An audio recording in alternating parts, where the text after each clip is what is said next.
What's up, guys and gals? Welcome back to the Nerd Castle. Today, in the world of der indie games, we're going to be checking out Vagrus, the Riven Realms, which is coming out on Steam very, very shortly. You may recall that, I don't know, 6 months ago? How long ago? We played like a very, very early demo of this game that basically had like the first little tutorial area that allowed you to get through like some combat and go through some of the events and things like that. Well, the game is officially coming out very, very shortly on Steam, so you can check that out. I'll have a link for you down below if after watching this you wanted to see it.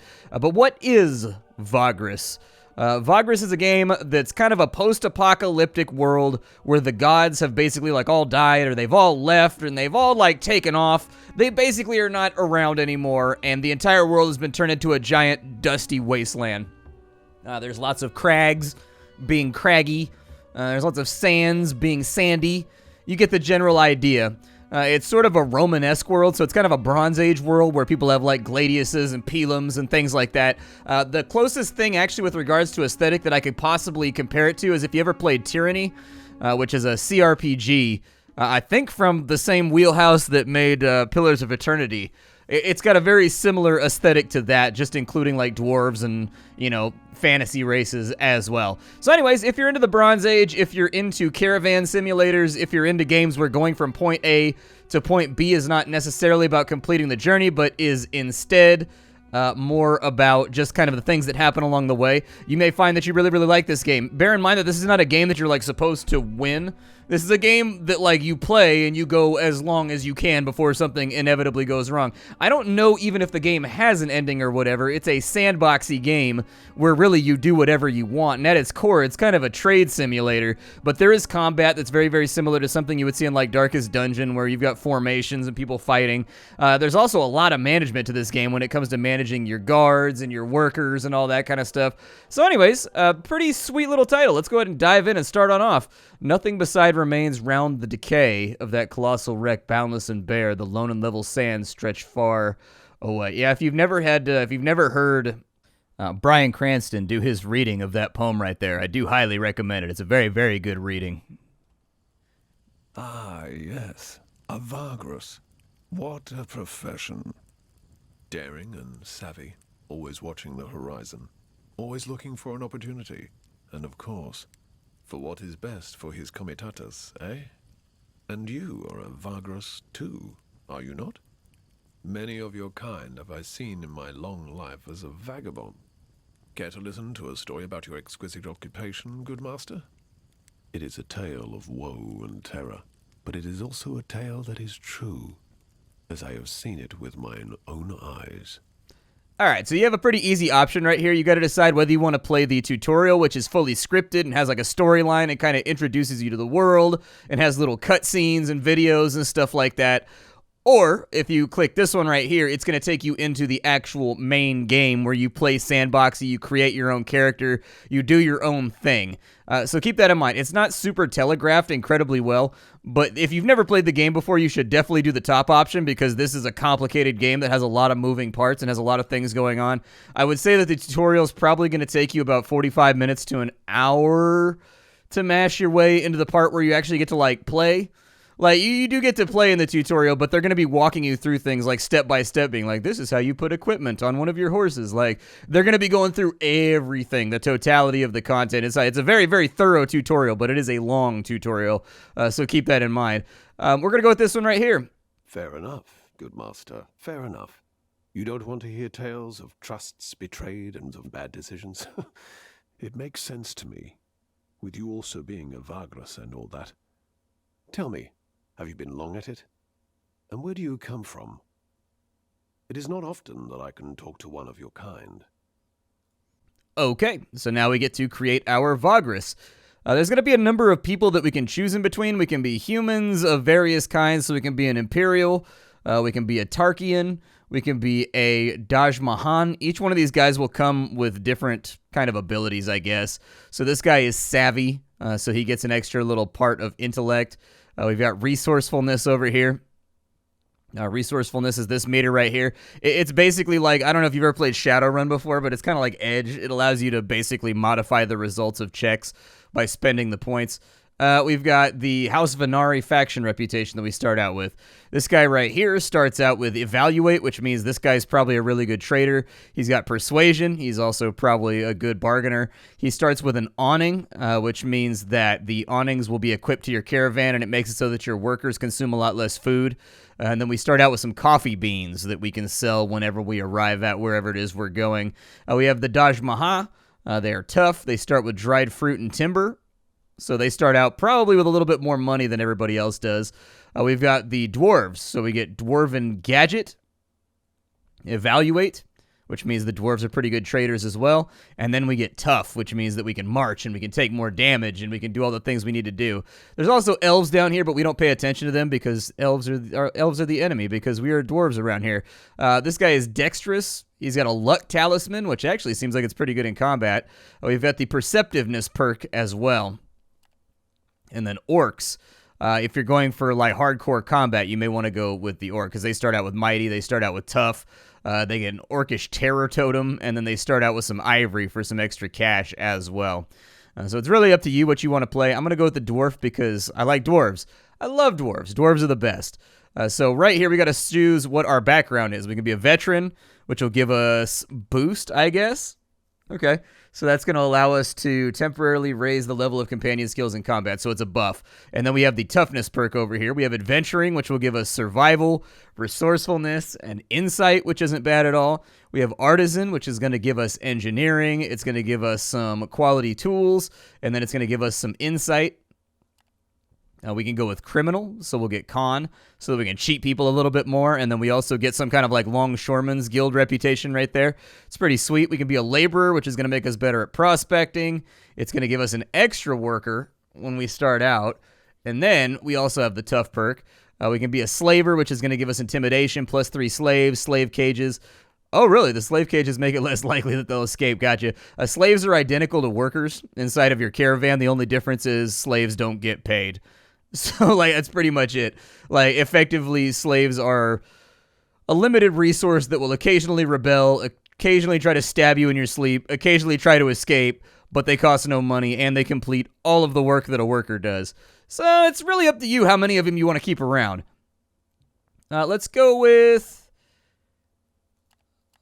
Oh, I don't know. Let's go with Adventurer. That sounds good. That'll give us some extra insight so we can buy some more perks when we get towards the end. This right here is a pretty easy choice. You almost always want to go with Trader if you're new to the game. Mercenary and Explorer are effectively not fully implemented just yet, and so, like, they're not all in. So effectively, like, the quests that would support you being a mercenary, the NPCs that would support you being a mercenary, all that kind of stuff is not in the game yet because it's early access, and so they give you that warning right there. Same thing for the Explorer. And so anyways, if you take the Explorer, it's entirely possible that there may not be any ruins or anything to explore. If you go with Mercenary, there may not be enough fighting missions and things like that. So really, you're recommended to take Trader for right now. All right, and then we're going to be playing on free play, and now we get to finish up our character allocation. So we have leadership abilities. These are going to be used in combat in order to bolster our party and give them more attack power, give them more initiative, that kind of stuff. You can choose what you want to do over there. We also have the professions that we are good at, and so right now we have 2 points in Evaluate, which is pretty good. Insight is the resource that we're going to be using in order to mash some of this stuff out. Resourcefulness, like I said, is basically Edge from Shadowrun. It allows you to modify the results of certain actions. Authority, I don't really know what Authority does yet. I haven't figured it out. It appears to be like you can elect some kind of sergeants or something that are in charge of like the military defense or something of your caravans, but I haven't actually gotten to that yet, so I can't tell you exactly what it does in my limited time testing the game out and playing, but either way, I would suggest that we be charismatic for sure if we want to be good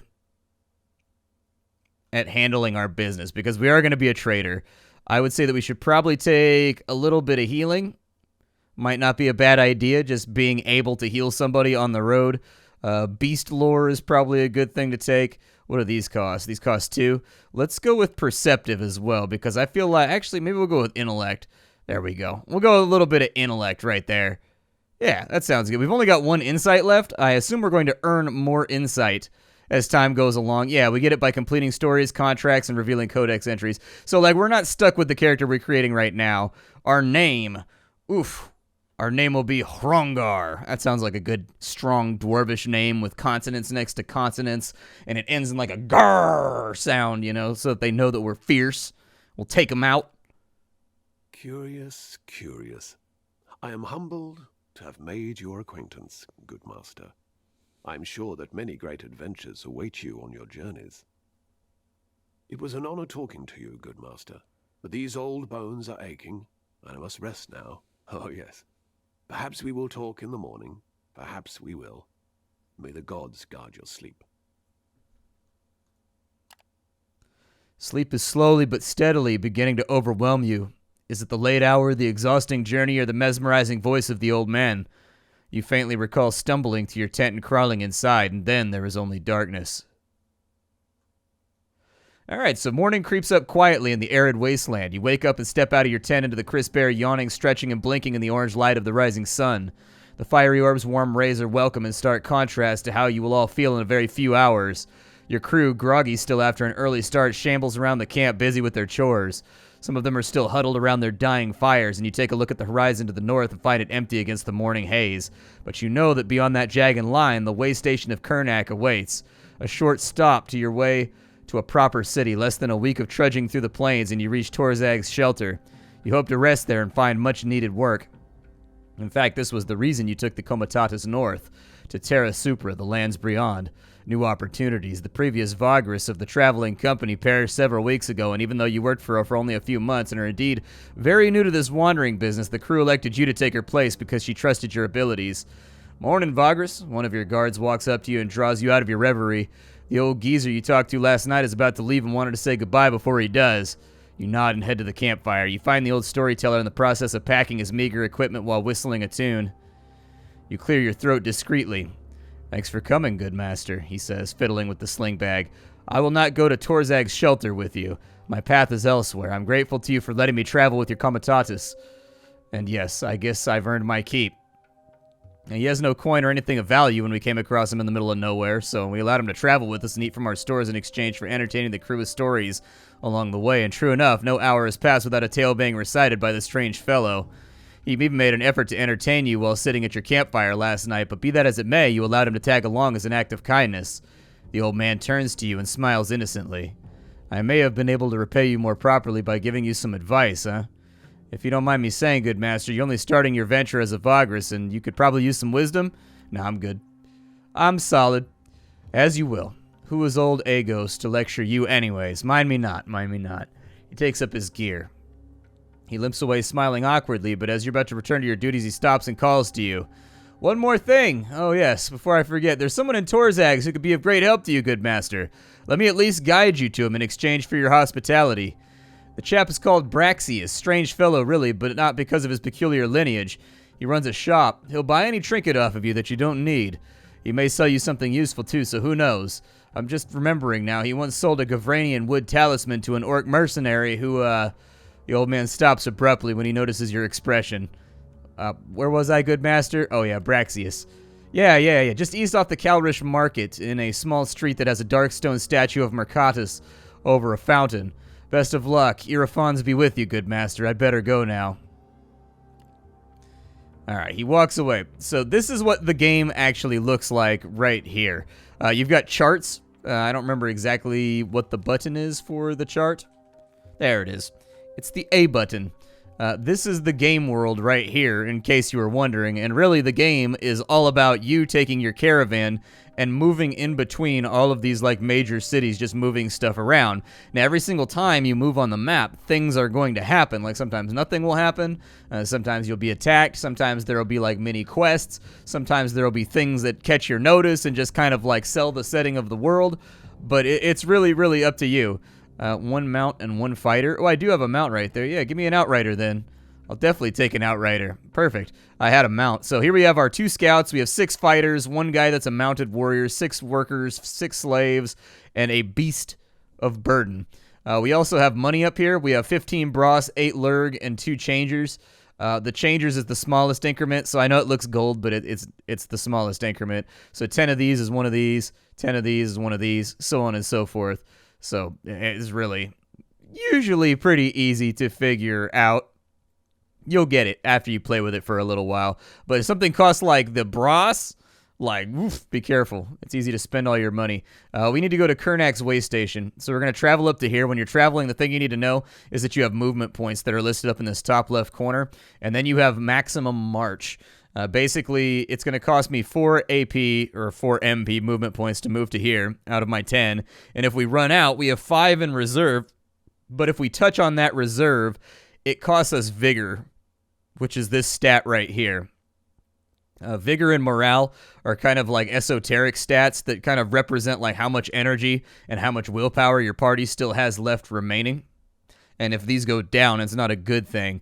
You don't want people to be exhausted while, you might be attacked by raiders or you might be attacked by nomads or whatever else. You never know. But let's go up to Kernak's and we'll go inside. The Comitatus descends into the great basin that shelters Kernak Way Station from the worst of the jagged waste dust and rock storms. Even at this distance from the walled compound, you can see that the outpost is vastly overcrowded. Dozens of comitati and literally hundreds of travelers swarm the confines of Kernak Station, which is now surrounded by makeshift camps and improvised mancios. What's going on here? A pair of gruff-looking mercenaries walk out and meet you and give you a half-hearted hail. The first one to speak is a tall, lean, tainted fellow armed with a barbed spear. Gotta say, you folk just keep popping up like wraiths around a rotten corpse. He sighs heavily. Alright, well, move your ass over there and try to settle in without a fuss. He points to a large area outside of the low stone walls just northwest of the way station itself. You nod to the mercenaries and lead the comitatus to the designated spot. The crew strikes camp and everyone is settled in after a quarter of an hour. Alright, so there's a story right here. And so stories are like major things. You remember how you get that insight and it helps you level up? Stories are one of the ways that you leveled that up. Look, we got insight for arriving at Kernak for the first time. We got insight for discovering the Southern Jagged Waste for the first time. And then if we do one of these stories here, chances are we'll also get another little bag of insight that we can continue to use in order to upgrade our character. So just something to think about. The whole compound is overcrowded with people, travelers, comitatus crews, vagrants, mercenary war bands, trading house agents, smugglers, prostitutes, thieves, and of course, beggars. The largest stone building housing the tavern is filled to the brim with customers, so much so that you cannot get inside for a drink. Luckily, they had the sense to set up a bar outside, too, and the kitchens try to serve as many of the clientele as possible. Should you be into Jacra meat steaks or fried Horv larvae, that is. The noise of the stench and sweat and booze make you feel like you're in a war camp. Asking around, you hear several organizations looking for transportation of goods and personnel. Let's go ahead and see if we can find a job first. A quick survey of the options reveals several factions that are looking to make deals with you. There's a bunch of people. This is all flavor text right here. But really, at the end of the day, by the way, anything that's written in blue, this game is a lot like Sunless Sea. That's what I would closely compare this game to, as Sunless Sea. This is a game with a shit ton of reading. Like, you're going to read a lot in this game, but it is a game that has a very cool sense of, like, world building. Every single thing that's inside of here that's written in blue has a journal entry that will, like, give you, like, 3 or 4 paragraphs on that aspect of the world, and then that will also have things that are connected to other things, and you can basically get lost inside your journal, reading and just kind of sinking on into this world. In a lot of ways, the journal functions as sort of a player guide in a D&D sense into kind of immersing you into just sort of this world of the Vagrus. But anyways, we've got a couple of people that are interested with us. We can make a deal with trading house agents. We can make a deal with smugglers. We can make a deal with pilgrims. We can make a deal with traders from the Dragonlands. Or we can make no decision at all. Let's take the pilgrims back. I've done the agents of the trading house, and I've done the traders from the Dragonlands, so I know what happens there, so I'm trying new things. The deal is struck fairly quickly, as the pilgrims are getting pretty eager to leave and reach Torzag's shelter. There's 8 of them, all grim members of the Church of Surgarod. They also carry a sizable cargo of sacrificial wine that they were originally taking to the shrine in the far south. As per the agreement, you have to travel to the city without unnecessary delay, and they will add their remaining supplies to your stores when you arrive. You will be handsomely compensated when you reach the shelter's gates. Alright, cool. So we've got to load the goods when we leave. And so we will leave. And when we are leaving, we will load the cargo. So there we go. We've got 40 wine inside of our comitatus. Let's see here. Let's look at our cargo. How loaded up are we? Actually, that worked out pretty well. We've got about 500 supplies, which is going to be enough for about 7 days with all of the people that we currently have working with us. We have luxury wine over here, which we may be able to unload for a decent amount of money. They have their wine as well. We'll see what they have left over, but really what we're doing this for is the extra traveling supplies. The only add-on that we have right now for our caravan is extra storage, so we get extra cargo if we have a beast of burden, so that's great because we do. And then we don't have any of our deputies assigned just yet. But as you can see, we can have Venatori and, all these other various things.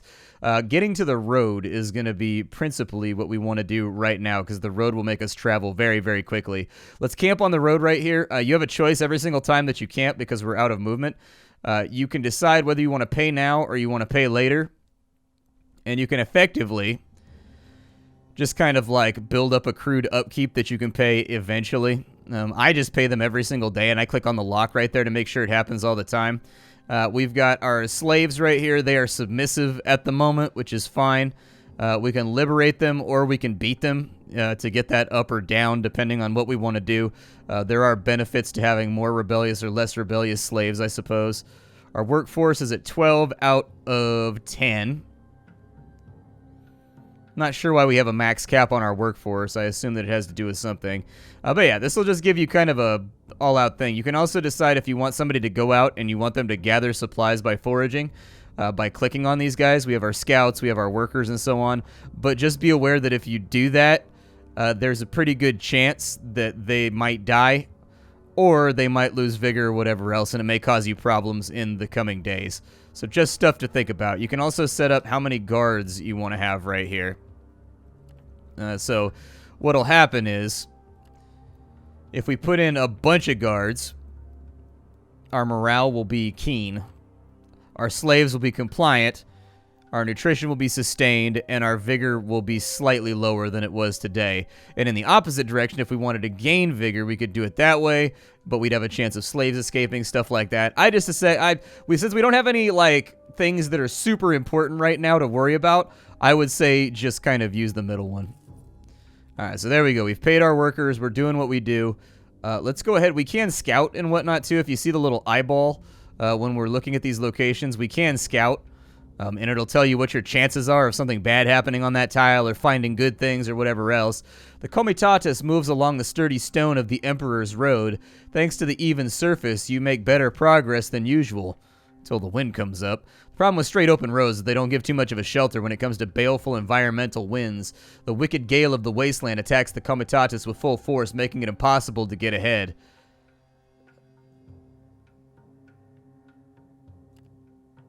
We failed, so we had to roll under a 33. No matter what you try, it just doesn't do. The furious wind scatters and hinders your crew to the point that you lose precious time. After some hours, it ebbs, but by then, you're already behind schedule. I lost 5 Oh, well, that doesn't really matter because we were already out of movement. We only had 2 movement left. And, it took 5 from us. So, and it happened on the last tile that we traveled. So, no biggie, no harm, no foul. My suggestion would be that we get over here the fastest way we possibly can. And nothing bad has happened. Nice. We're actually, the last time I played this and I was fiddling around with it, getting ready for the recording, I was having all kinds of problems on the road, dude. Everything was trying to kill me. I had to hide, there was a storm and I had to hide inside of a ravine, and then I played dice and won some money from a beggar or something like that, or I won money from a drifter.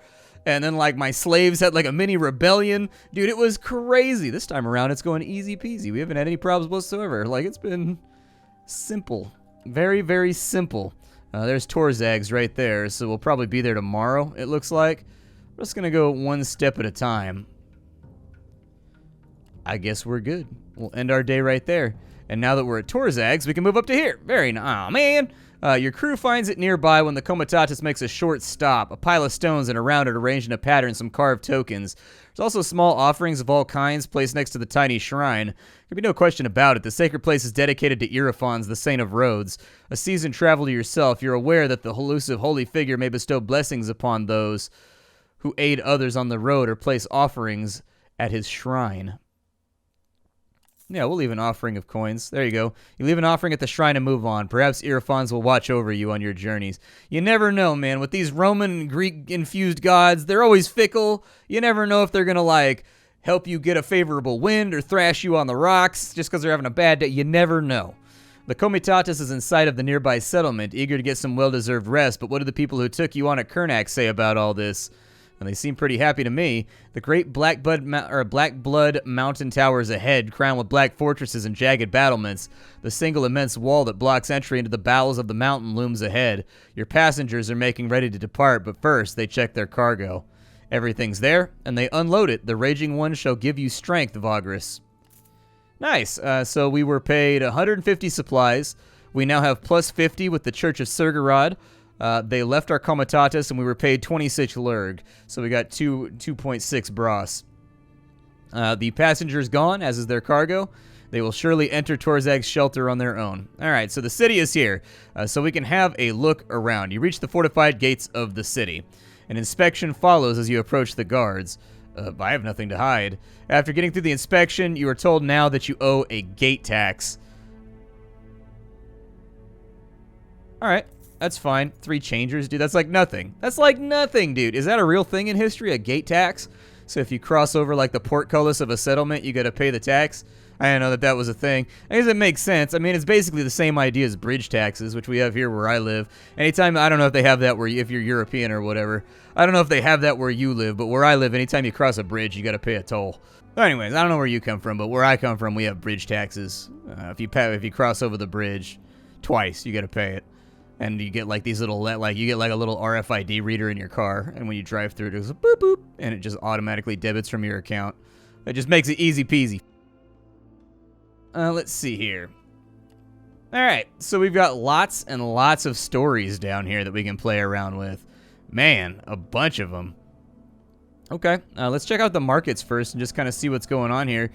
I don't know if I want. Apparently, these are worth quite a lot here right now. I'll probably sell them off just so, oh my God in heaven, we got 33 bras right now. Okay, so what I would like to have is I would like to buy some more supplies right there. That would be really, really good. So that gives us 10 days worth of supplies.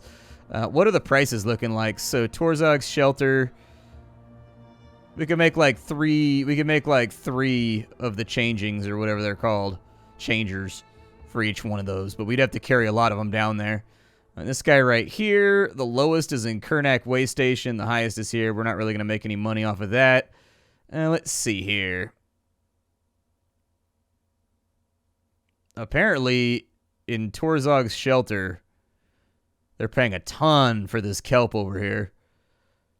With this, I love trading games, so like I gotta sit here and like look at stuff and like look how many goods there are, dude. I'm a big trading game guy. I like trading games a lot. Like I've really enjoyed like things like My Merchant Life and you know all those kinds of games are the kind of games that I can dump a ton of hours into, just moving objects from one. I played X3 a ton, and I set up an entire like universal merchant empire. I didn't even do combat. I just set up a giant empire of me moving things around and making tons of money until I was like a bazillionaire. It was great. Now, anyways, we got the supplies that we needed. They do have equipment over here, things to keep in mind. These are not that expensive, and we can afford them, and so I think it's not really like a terrible idea. So that goes where the harnesses go. Okay. We've got a blinder and combat saddles. Optimized for mounted combat. Give your outriders the edge in any wasteland skirmish. Okay. We can also get bronze armaments. Good quality. Wow, those are really expensive. I didn't realize how expensive those were. We get guard animals. Yeah, I'll get some guard dogs. Where do they equip at? Do they equip anywhere important? Or like... Yeah, put them right there. There we go. We got guard dogs. Sounds good. I mean, you can't go wrong, right? You cannot go wrong with a pack of 6 to 7 Mabari warhounds that just kind of walk around the camp at night and just keep an eye on everybody, and they've memorized everybody's smell. Like, you can't go wrong with that. And we also have, I mean, it's not that expensive to buy this stuff. Like, a lot of these things seem like... Yeah, a lot of these things seem pretty cheap. So those are all defensive items, too. Let's get the awnings, then. The awnings are really, really cheap, and we can afford them no problem.